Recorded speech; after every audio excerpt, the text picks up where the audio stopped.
Hello everyone and welcome back to Starkey Homestead. So I want to show you a news media clip talking about the lack of insurance people have, and I told you that was going to happen, to rebuild in the Lahaina area.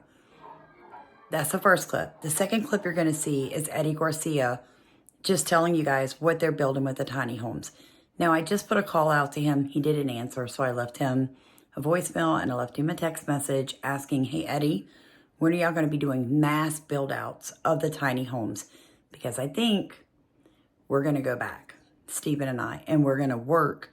But I want to know when they're going to be doing mass production. In other words, when they're ready to pop out 10, 15, 20 of them at one time.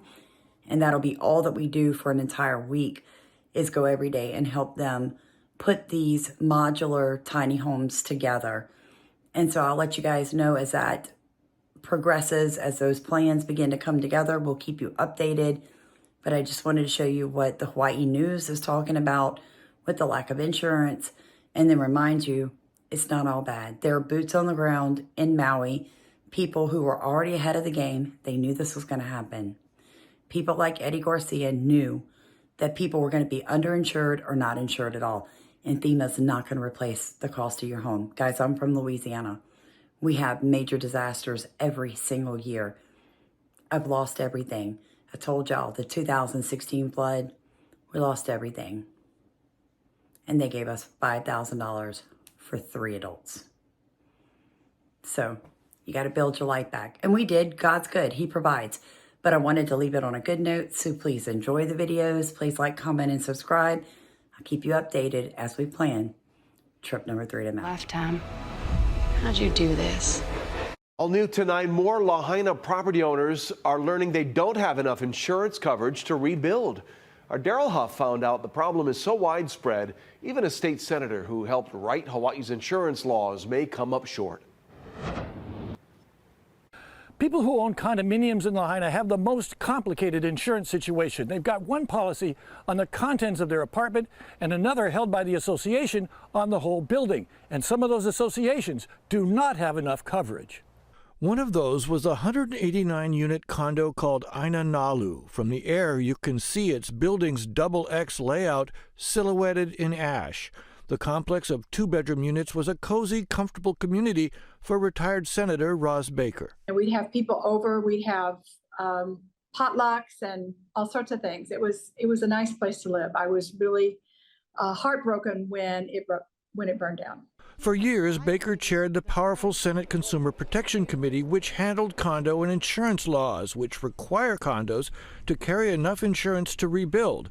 But at the time of the fire, her buildings did not have enough. Many of us, too many of us probably, relied on the board of directors and the Hawaiiana management to help make sure that we had appropriate insurance. But nobody expected a fire either. So, you know, it's a sad lesson that we learned. We were in discussions with our insurance agent to improve our insurance coverages. Unfortunately, our timing was really bad. Jim Blaha is the president of the Aina Nalu Owners Association. His 2 rental units provided his retirement income. The association is looking for millions more needed to rebuild. We have filed a lawsuit against the state of Hawaii, Maui County, and Hawaiian Electric. Plus, I don't even know who else, to be honest. It's a long list. It's a long list, trying to recapture enough funds to fill the gap. Blaha's next challenge will be getting the owners to agree on a plan. Everyone is scared. And when you're scared, people get irrational. Underinsurance is a problem for single-family homeowners, renters, and businesses as well across Lahaina. Senator Angus McKelvey, who lost his rental apartment, talked to a national expert. Looked at Lahaina, West Maui, and they say this is one of the most severely underinsured areas they think they've ever seen. It's a disaster for people who are covered. It's a catastrophe for people who are not.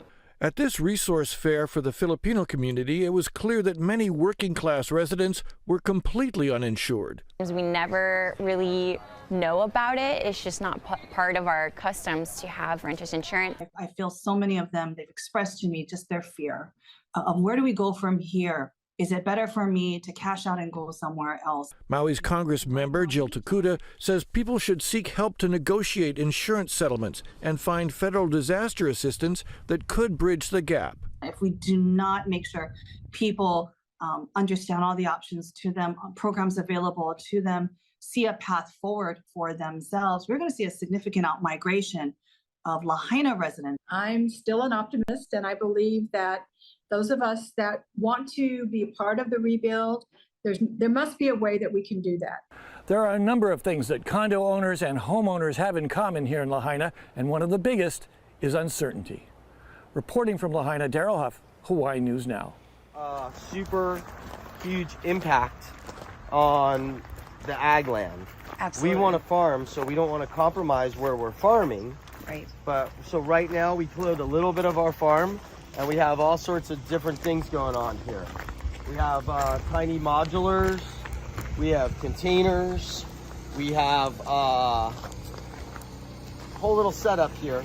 And then we're in the first stages right now where we're building out bathrooms and kitchens. We've set it up with jigs so everything can be built just like a puzzle, like Legos. Wow. A group of even inexperienced carpenters can come in and follow it like ABC by numbers. Right. And so we'll be turning several of these containers back here, as well as 40-foot containers, into modular houses that are basically like a bedroom. And then there's a deck. And then off the deck, there's a bathroom. Wow. Sink to brush your teeth on, you're standing on the deck, and then there's a shower on this side. Wow. That's So great. to be able to give folks an area where they can live on this modular signature, a couple containers, a bathroom, a kitchen.